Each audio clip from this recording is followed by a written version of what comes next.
Hello and welcome to the Unique CPA with your host, Randy Crabtree. We're committed to creating a thriving community of accounting professionals who are physically and mentally healthy, fulfilled, and energized by their work. Our ultimate goal is to elevate the reputation of the accounting profession and vastly improve the lives of those in it. The Unique CPA is brought to you by Trimerit, the specialty tax professionals. Today on the Unique CPA, we have an incredible guest and a great friend, Dawn Brolin. Dawn is a powerhouse, and that's not an understatement, in this industry. She's known as the designated motivator, and now, even going beyond that, she's bringing us a book that challenges everything we think we know about leadership. Her latest book, The Elevation of Empathy, Leading for the W.I.N, capital W, period, I, period, N, period, all caps, explores how empathy is not just a soft skill, but a game-changing force in leadership, culture, and even mental health. I'm sure we will talk about the book today. We will talk about tax season since we are recording on February 25th. We'll talk about what's happening at Powerful Accounting, and we'll talk a little bit of how we met, I think, too. So before I go any further, Dawn, welcome back to the Unique CPA. Well, I'm honored, Randy. You have such amazing guests that you bring on the podcast. So for you to ask me not just once, but twice is extremely humbling. Well, thank you. But it's actually 3 times if we count the in-person podcast. So that was really super special. The in-person podcast was amazing. I believe Josh was on that podcast, and that was very special. Yep. So before we get into it today, I want to tell a little story, and you can jump in anytime you want. Okay. It's just, I'm wearing a shirt today, that's the Intuit Tax Council. And I wore this specifically because I met Dawn Brolin, the infamous Dawn Brolin, close to 3 years ago now, in June of 2022 in Dallas, Texas, at an Intuit Tax Council meeting. We were freshmen. I think we were freshmen on the Tax Council. I'm not sure if you're staying on another year or not. I don't know if you know that yet. It's up in the air. I don't. Okay. I'll probably get booted. I'm pretty sure I'm going to get booted, but I figured at the last council they were going to remove me before the meeting was even on. So I'm kind of feeling like I'll probably be booted. But you know what? More to come, folks. Yep. More Dawn Brolin for sure. So at that first meeting, I think it was the very first night, end of the night. It might have even been the second night. Everybody was heading up to the rooms. Dawn, I, and a few other people ended up sitting at the bar. And from that moment on, I just felt like Dawn has been my best friend for my life. It's been amazing getting to know her, but it didn't even take more than a second to get to know her because it just felt like a connection. I was like, have I known Randy forever? Because I'm like, I feel like we were just talking that night and I felt like we'd been to a million conferences together, that this was just another one of our get-togethers. Yep. And it was the weirdest thing because that doesn't always happen. Like you meet people and you're like, hey, this is a great person. And hey, we'll see you in another year. And it was like, from that moment on, it was like, wow, like this, I found my new best friend. Like I had to hang out with Randy anytime I could. And that's exactly how I felt. And the cool thing is, it's not just, you became a great friend, but in that whole group, we've got a really good group of friends that we've built from that Intuit Tax Council. So if nothing else, and there's plenty with Intuit, with the Tax Council, it's been a really fun ride, but I'll be forever grateful for the group of friends that I made from that Tax Council. Yes, 100%. The Intuit Tax Council has been instrumental in me finding my tribe. And, I have like a handful of tribes. You've got a handful of tribes, all of us all having the same intentions of bettering ourselves, but also bettering each other in whatever capacity that means and however we can. And people are just so willing to give and give and give. And Randy's just a giver. That's, he should be Randy Giver Crabtree. So Randy the Giver Crabtree, if it was going to be his wrestling name. That's what it would. Well, I think you could have that exact same middle name. So I think we're going to have to reach out to Intuit after this episode and say, we need a sponsor because we've mentioned your name a bunch already. So yeah, you're welcome. Yes, exactly. All right, we're going to work on that. Yep. I'll talk to our marketing team. All right, we need a sponsored episode. All right. Yeah, so, I don't think I have any polls, so don't ask for my help. I think I've communicated, or whatever you call it. I think you got lots of polls. But all right, let's get into a few things, and we can go anywhere, and we will go anywhere because this is the way it works with us. But you had your first book out, The Designated Motivator, which is an awesome book and done well. And then you did this, a second version One that was general and then a second version for accountants. And now the new book, which I'm very honored to say I wrote a foreword in this book. Hopefully that didn't get edited out, did it? No, we did not cut that page out. Decided we'd keep it. No, it was an easy pick for me to ask you because you have such a high priority in, wellness and mental health. And the book really, it didn't tell the full story of my experiences when it came to people in a leadership role. I didn't get into too much detail because I don't like to call people out. Mm-hmm. But I would say that you were an easy pick for that because mental health is so, so important. And we can, I feel like the awareness is growing. I feel like we're starting to really realize it. So the realization, I guess that admitting you have a problem thing is always step one. But I've just a person, my love language is acts of service. I'm not a words of affirmation person, though I would say I would prefer people not to say bad things to me or mean things. Yeah. Yes. But, words of affirmation, you don't have to tell me like, "Oh, you're the best ever," or those I don't need to hear that. But what I don't need to hear is garbage out of your mouth. That's the one thing.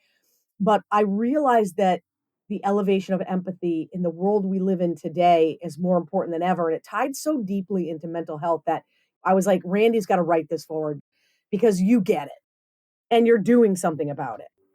Yeah, well, thanks. And it was an honor for me. And I appreciate the book you put out there. Empathy is one of the things I always say is one of the key leadership skills. Vulnerability, transparency, empathy, and intentionality are my top four. So empathy is right up there. So let's, we didn't know where we were going to go for sure, but let's talk about the book a little. I mean, Sure. you didn't want to call anybody out, obviously, but can you tell us a little bit of what really was the inspiration behind writing the book?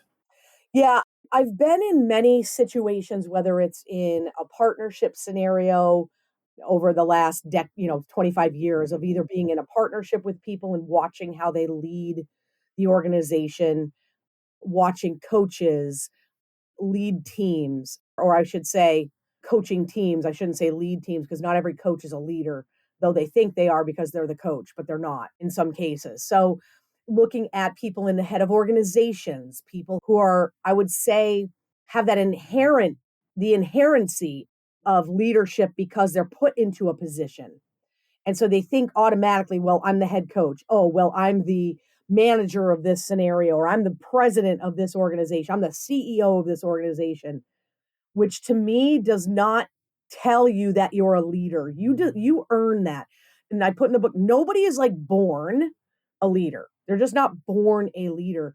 Nobody at 5 years old when they're in, kindergarten, what do you want to be when you grow up? And I've seen some of the funny TikToks where the kids, they have this like elementary school graduation, the kids going from kindergarten to first grade, and they're like, Harry, Harry wants to be a gas station attendant. And like those things are hilarious, right? So I just, those are some of my favorite videos to watch. And the kids like, yeah, man, I'm going to be a Yep. gas station, which there's nothing wrong with gas station No, attendants. no. I mean, and Actually, now in that's, New Jersey, you can't yep. even pump your own gas. So I get it. We need them, right? Well, my parents never would have met without my dad being a gas station attendant. And there it is. My mom would drive up to see this cute guy at the gas station, pump gas for her. And then next thing you know, they were married They were married. and I See? came around. And there's purposes for that. I was just mentioning that because it's funny. It's crazy funny. And so, thinking about when you're 5, you're not like, I want to, when I grow up, I want to be a leader.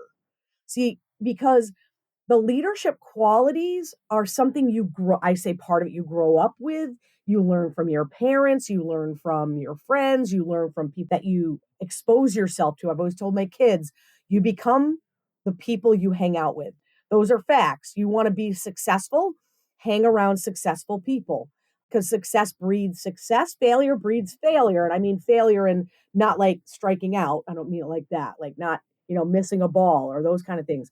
So I found that for those in a position of leadership, the consequences of their lack of empathy is extremely significant.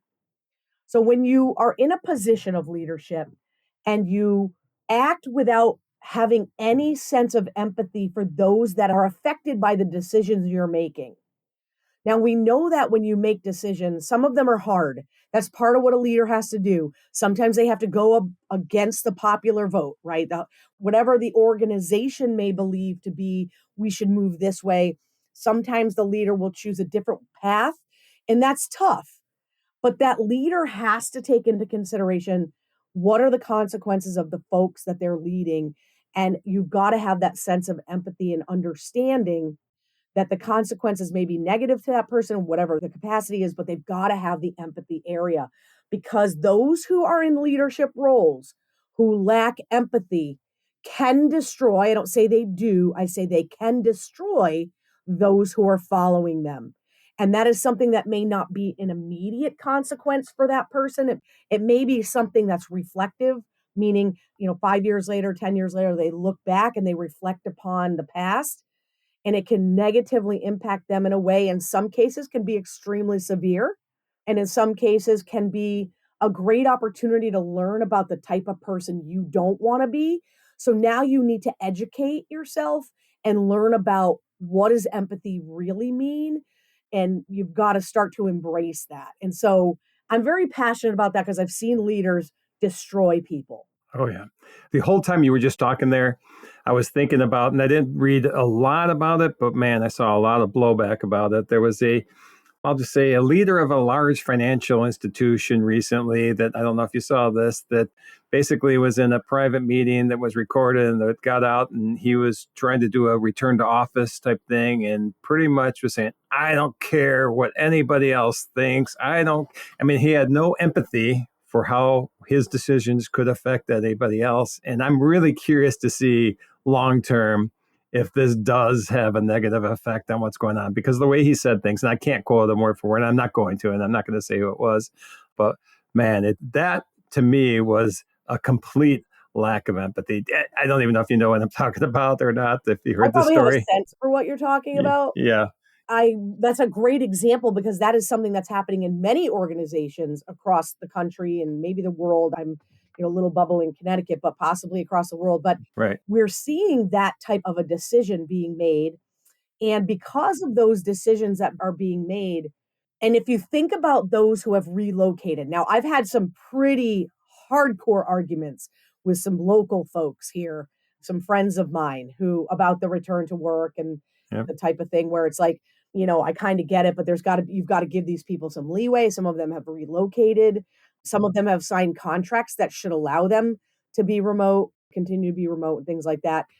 That's a huge topic, and that is definitely has a huge impact on the mental well-being of those folks who are now like, now I got to uproot my family. I got to move back to that particular area. Now we got to move the kids. If there's kids involved, that's a whole nother ball game. So leaders that make those types of decisions where there's not a lot of ability or flexibility to make that shift. Like you can't do a return to work and give them like a month or even 6 months. They need a year Yep. to be able to and decide whether they even want to. But you're right. That's a perfect example of a leader or a person who is put in a leadership position. That's how I want to say it, because it doesn't mean they're a leader.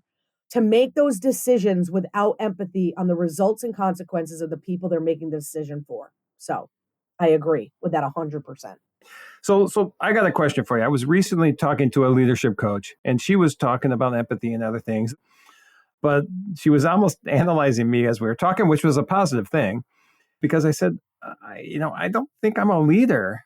And then we kept talking. She goes, Randy, every single thing you said in this whole conversation is what a leader should be. And I'm like, what? Yes. But then she said, well, why don't you think you're a leader? And I thought about it, and I've never thought about this before. And I said, you know what? I think it's the word. I mean, when you say leader, it's like you're up top and everybody's following you and you're in control. And I don't want to be that. I want to be at the same level of everybody else. I want to be together. And I think that's part of empathy. I don't want to be the one saying, do this, do that. And that's what I feel the word leadership means. And that's just probably misinterpretation in my mind.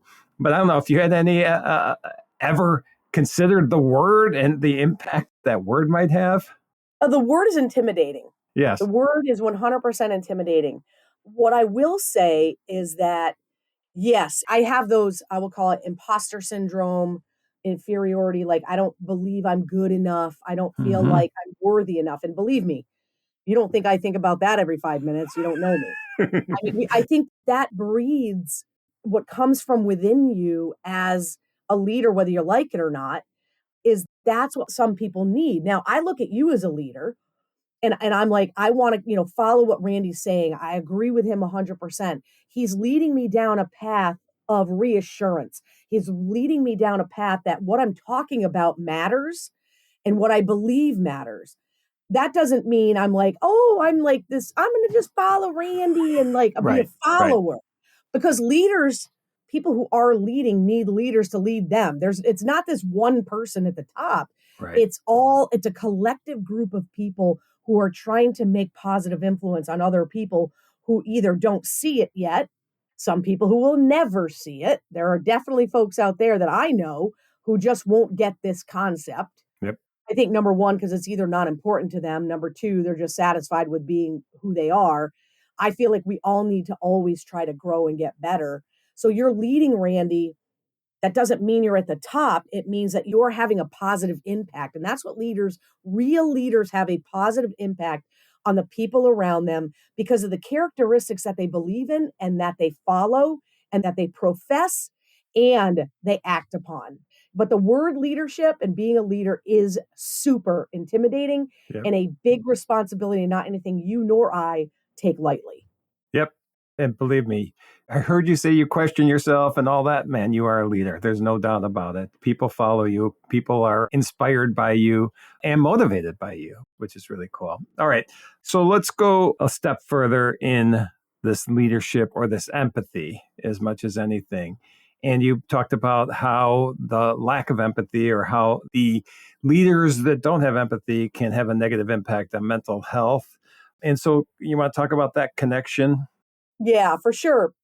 Let's take tax for a great example. Let's just take people who are involved in tax. I know for myself when I first started to learn how to do taxes. Now, obviously, I took classes and those don't mean anything. We're all studying together and filling out the tax return together. You don't really learn anything like that in school. Sorry if you're big into education, it didn't help me. Anyway, but once you get into real world and you start to actually do tax returns, there is a level of leadership to lead people through the process of what tax prep really means. You know, you need a mentor to teach you how to do taxes because it's a different animal. Nobody knows the entire tax code. Not one person in the universe Nope. knows the entire thing. A lot of people know specialized areas, tri-merit, for example. I mean, specialty tax credits. There's not a question in the world in anyone's mind that tri-merit leads the pack when it comes to that. For somebody like me, I'm great at really, I would say, simple returns. And when I get into anything really difficult, I call on my tax partner. But when I first started to learn, so where does the lack of empathy? I recall when I first started learning how to do tax returns, I would prepare a tax return, leave it on one of my partner's desks at the end of the day. And when I came back the next day, I would have it back on my desk and it would have an F on it. And the F was like, you suck, basically. Yeah. And it was like, figure it out on your own. Okay, it's one way to teach. It's a different way. Like you figure it out. You're going to learn more by figuring it out. I respect that. But when it came to partner meetings and the conversations around, you're never going to be a CPA, you're never going to be a tax preparer, you're not smart enough, you're not this, you're not that. Now, I looked at this particular partner as a leader. I thought she was the smartest person I knew. I thought, she's somebody I want to be in business with.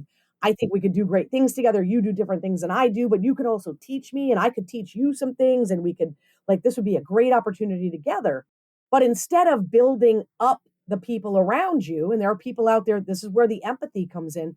Some people find that, well, if I just knock her down and just every day knock her down a little bit more, then I can continue to be the leader. She will be my servant of Hmm. sorts. And I don't really care how it makes her feel. Yes. So, and I recall when I left, I'm like, I will never treat whether they're partners or employees or colleagues or whatever, I will never treat them without having the empathy of understanding what I say to them is going to impact them on a personal level. People will say to me, well, you got to take the emotion out of business. I get that. And there are areas we can control that, like pricing, for example. We take the emotion right out of that. But when it comes to dealing with people, we have to have an elevated sense of that empathy to ensure that though we want to correct them, we want to correct them so they get better, not correct them to knock them down. And I think that's a level of care and concern we all need to have when we are, in fact, helping people. And so I know for myself with my team that I have currently, there's only two other people besides myself, thank God. You know, I just I want to have that empathy for them in every interaction that I have. And I want to be like, okay, Nicole, let's jump on a Zoom because we need to fix the way you're doing this. Don't worry about it. I didn't know how to do it either before. Whether I did or not is irrelevant. I didn't want to make her feel inferior or uncomfortable in any way, shape, or form. Rather, I want to lead with, hey, listen, I've screwed this up for so many years. Let me show you because I've been there and I get it. So that's just putting other people before yourself and other people's feelings. And the fact that, by the way, you don't freaking know everything. And another scenario, the worst time to correct people are when they're under pressure. And I'm going to use softball for an example because it's a great example and it's true. Think about a freshman that comes in. She's, let's say she's up to bat for the first, whatever, it doesn't even matter. She's up to bat and she's trying the best she can. She wants to stay a starter. So she's up there and she swings the bat, strikes out. The kids, first of all, after they've struck out, after you've made a mistake on a tax return, after you've screwed up a journal entry, is that the best time for a leader to get in your face in whatever capacity, whether it's in your face or to take the bat out of your hand and say, this is why you're not hitting the ball because your head's out in front of everybody that's there. Is that a great way to teach someone? I believe not. I believe it's not. Because in that moment of a strikeout, in that moment of screwing something up on a tax return, which we all have done and will continue to do because we all are human, is that the time or the moment to address it? And that's where a person who's in a leadership role, I don't know if it makes that person feel better. Maybe they truly believe that's a productive opportunity, but it really isn't in that capacity. So I've seen a lot of, and again, in various situations, various scenarios where I just like cringe at the moment to be like, all right, they're already at their lowest. Mhm. Why do I want to kick them even harder while they're down? And that's where empathy, you know what? Pick the kid up, pick up the tax. Hey, listen, you know what? We'll get the next one. Don't worry about it. Next tax return, I'm going to give you another partnership return. Let's make sure we nail down that guaranteed payments, make sure we allocate them. And so that the one partner doesn't get the big K1, right? So because it's 100% allocated to them, like let's work together on that, right? Because that is something and let me back up a sec, Randy. I know Yep. and I'm taking over here for some reason. You're allowed to take over. This is something like I think one of the things that for me is a primary indicator of why we need to think about it. And there's memes all over the place. You see them on every social media platform. We see them over and over again. And we just go, oh yeah, I've seen that before. Listen, at the end of the day, when you pick up a phone call, it's another thing with clients, as it relates to them as well. Let's say you pick up the phone and it's that guy again. You pick up the phone and be like, hey, Randy, how are you? Hey, how are you? How's it going today? Before you even get into anything else, hey, how are you doing today? Yep. And actually listen, this gets crazy. We're going to get crazy on this podcast. You ask them how they are and you let them answer you. Right. We are so programmed to say, hey, how you doing? And that's it. That's where you're like, I don't really care how you're doing. I'm just asking it because that's polite. And my parents always told me to do that. But really, the empathetic part of asking someone how they're doing is an indication, an example of empathy. Then listen to what they have to say because they may be calling you about an issue around taxes or their books or financial planning or whatever they may be doing, when in fact, moments before that, their cat died. Yeah. We misinterpret a lot of emotion because we don't allow ourselves to get a little bit vested in other people. And when we don't do that, we can appear to be unempathetic. Maybe we're not, but we've got to practice that. That's the key. We've got to practice those types of things. Simple. I agree. You just, in that last 5 minutes, I just realized, and I knew this before anyways, why we're such great friends, because you talked about empathy. You talked about vulnerability, saying when you went to somebody, it's like, hey, I've messed this up before. I make these mistakes. Here's what I've learned from it. You showed vulnerability. Passion obviously came through. That's a big topic for me when you were talking there. People first, that I talk about all the time. Oh, and transparency even came in there as well. So you like hit all my key things. So I guess it's a no-brainer that first day you and I connected so well because we look at the world, I think, very similarly. So that whole conversation is great. One of the things we didn't touch on is that in the book, you talk about betrayal in leadership and how that affects things. So why don't you give us an example of what you mean or how betrayal comes into play with empathy or the theme of what we're discussing here today? Yeah, from a leadership perspective, for those who are looking to you, you're somebody like Randy, we talked about, like, we want to be out there helping people improve their lives, whether it's through improving their practice, so they can make more money, so they can spend more time with their family, or whatever the case may be, whatever you're doing to help other people get through their lives and their scenarios, and they look up to you. They look to you to be a leader. What I believe that can happen for those people who are in a leadership position that are not practicing empathy and they're not practicing transparency, they're not practicing the things that we've talked about, those people who are looking to you for that will at some point, this will happen. At some point, they will feel betrayed. What you're saying and what you're doing and the way you behave and the way you act, a lot of them are buying all in. They're buying in. They're in. They want to follow. They want to be a part of. They want to please you. They want to impress you. They want to have a pat on the back. They want those things. That's a natural human nature. I mean, I never wanted my mom to be like, you're a piece of crap. Like, that would suck to have a mom like that, right? Yes. And of course, a mom is a leader, or let's just say moms are in a leadership role, just like dads. So thinking about that, when you buy all in and you think you're following the person that you believed you should be following and that this person really is portraying the things I think they're supposed to be. And then what ends up happening is there's some kind of an action, there's some kind of a moment or a series of moments where they have shown what I would call true colors. Because people can act. You can act like you have empathy. You can act like you actually care about people. You can act like that. But that can't last forever because there are true moments that may happen in which you'll say, wait a minute, that's totally the opposite of what I thought you were doing. And now I'm seeing something totally different.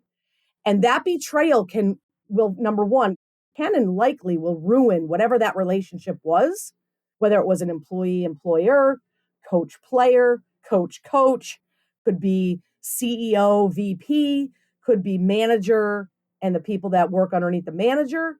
And that is where it can negatively affect somebody as a person. Because listen, if I'm working for somebody and I got a manager and they've shown their true colors and now I can't respect them, I can't believe in anything that they're professing, I can go get another job. But that doesn't mean I don't have some baggage from that prior manager. Now that negatively affects that person, this person that's affected, in a way that now they're going to have a really tough time trusting the next one. Now let's say you get, two strikes. Now you've got this manager, now you got another manager, now you go to the third one. Now you're really damaged. Now I'm like 0 for 2. Was it me? Yep. Now you're questioning yourself. And Yep. like there's so many things that come from that, Randy, that we've now had people in leadership positions who have ruined the opportunity. Well, I say that very softly and loosely. Everyone gets to decide how it affects them. Right. So you either can, now I'm a psycho. I will power through things. I will run through walls. I am just that kind of person, but not everybody has that. Not everybody was either born or brought up that way. I don't know if I was born that way, but I'm a fighter. I'm not, no one's going to ruin the opportunity for me because but there are some people who just don't have that strength within them. And those are the people I want to fire up. I want to pump those people up. I want to help them believe in themselves. I want to help them understand whoever that person was is not everybody.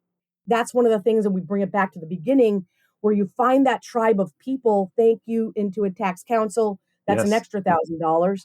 So thinking about that, it's again, like I told my family, And I think I said this in the beginning, and if I didn't, I'm saying it again. Either I did or I didn't. You become the people you're surrounded with. Understanding that there are situations where you may have a manager or a supervisor or something that you can't make the change on that, but you can make a change in your attitude or just get the heck out, because nobody deserves mental abuse in any capacity, especially from someone who is appointed and put into the position of a leader, and then they don't act upon those characteristics. And I hope those people who have the authority to put people in leadership positions take this conversation seriously and understand that who you're hiring and who you're appointing, understand who those people are before you put them there, because we can't have these people ruining lives any longer. That was awesome. It was an awesome place to, I think, probably wrap it up. But there's a couple things you said that I have to point out. One is you talk about how you will run through walls. I've seen you run through Christmas trees, so I believe. Yes. Maybe we can put a link to that video on the podcast. Yeah, you want to explain what I'm talking about there? Yeah, so the family used to all go and get Christmas trees together, and then one daughter left, so that didn't work, and then Kevin started working on Saturday, so he couldn't go, and then he just didn't want to anymore and whatever. And Emily and I said, we're not going to get rid of this, and we're going to have to continue to have fun. And so she and I would go. We started this, I think it was actually 2021 was the first year, just her and I. And we went to the Christmas tree farm, same one we go to every year. We don't even care if they have a Charlie Brown tree. We're never leaving that farm. We went there, and, when you got to cut down a Christmas tree, you're not, you got to use one of those hacksaws. You got to lay on the ground, and you really need some core strength to saw entirely through that tree in order to get it down. And so it was just Emily and I'm not in the best shape I was in before. Emily's in great shape, but still it's just awkward to do that. And we would get like a quarter of the way through the tree, just about halfway. And we're like, we're not asking for help. We don't ask for help. We're Brolins. We don't do that. I said, Emily, you know what? Move over. And I ran, and I was not really in the right gear for it, but I ran and I just tackled the tree. Actually, the first couple attempts, I bounced off of it. And then by the third attempt, I took the tree down, and now it's a tradition. And now we've added on 4 of her friends now come. Everyone videotapes, and it's a big thing. So we now take down our own Christmas tree. So that. I love that story. So it is proof that you are crazy and you will run through walls or Christmas trees. I will. What you were saying about leaders, just a few things. When you were talking about coaches, I've seen the coaches that are just doing what you said not to do. Someone makes a mistake, and that's the time where they yank them out and they sit on the sideline and they yell at them. I've coached with people like that, and people that I really do like, but I don't like them in that situation. And so, yeah, that I think is, at least I've seen a lot more positive impact by leading with empathy than I have with leading with fear. And that's what I think that is right there, is leading with fear. So completely agree with that. And then the other thing is, I just have to mention this, when you talked about, parents and being, what you learned from them, is I'm actually writing a new keynote presentation right now. And it appears that the start of it's going to be one of my dad's sayings, which when we were kids, he would always say, you can do anything you put your mind to, you can be anything you want to be. And it's like, that is just positive reinforcement rather than the negative. And that I always look back to. And I think that's been a major impact on my life, just hearing that as a kid. Yep, absolutely. And, he's so spot on. And I tell people every time I'm talking to people about, what do you want to do with your firm? The biggest struggle for people as they want to grow their firm is fear. That's number one. And the only place that resides, there's only one place that resides, and it's inside your head. Right. And if you can minimize that voice of fear, you can do anything you want to do. Yep. And the sad thing is that's it. I'm like, that's it. Yeah. Yep. Oh, that's it. It is it. Now, honestly, with me, I think it's maybe I've gone too far at times because I don't have that fear and I don't see the risk all the time. Right. But that goes back to my parents. You could do anything you put your mind to, and that's it. Yep. Your mind is in charge. So, and then one final thing is, obviously, this was great information. We talked about the book. If people want to find the book, see the book, read the book, get the book, find out more about what you're doing, where's best places for them to look? I'm kind of in a lot of places. LinkedIn is usually probably the easiest and the best to, send a message or whatever. The book would be, I believe it's almost released on, we're having some issues with Amazon with the whole logging in the thing. But anyway, it will be on Amazon if it's not already. If you want a copy, DM me or send me a message in LinkedIn with your name and address. I'll mail you a signed copy. It's not about selling books. It's about getting the word out and helping people really embrace what the message of empathy really needs to be. So I'm happy to send any copies out to anybody. I want my signed copy. I got you, buddy. Thank you. All right. Well, Dawn, anything you want to, you did a great wrap up there earlier. Anything else you want to add before we finish up today? I could go on for forever, but I think the biggest message is, folks, I know you see it on memes. I know you see it on social media. You may think it's cliche. You may think like, oh, I've heard this a million times. Then if you've heard it a million times and you're not practicing empathy and you're not really actually caring about other people, try today. Start today. It is a behavior. It's something that you can learn. It's something that you can change. And I also wanted to thank you, Randy, for allowing me to come on, but also for writing the foreword. There's nobody better out there really righting the ship, just like getting the ship where it needs to go when it comes to mental health.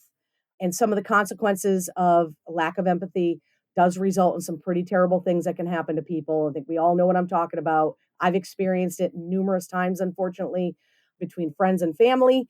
And we need to stop that. And a lot of what we can do is just start to be kinder to other people, have empathy. You never know who's sitting on the top of a bridge right now, ready to go. And there are many examples of a simple conversation with somebody where they will stop. And I have a friend of mine this happened to last year, and she sat at a bar and was sitting next to someone, and she was nice to the guy, and they had a conversation. And he said to her, I want you to know that I planned on killing myself tonight. Oh, but because of this conversation, I realize how important my life is and that I need to do something different. If that's not impactful about having the way you treat other people, then there's nothing else that can change your mind about how we need to behave. Amen. Well said, Dawn. Well, Dawn, this is going to be a great episode. I can't wait for it to be released. I really appreciate a couple things, your friendship and being on the show. So thanks for being here. Love you, buddy. Thank you for joining us today on the Unique CPA. You can find the show notes for today's episode and learn more about TriMerit at theuniquecpa.com. Remember to subscribe and leave a 5-star rating on your favorite podcast platform.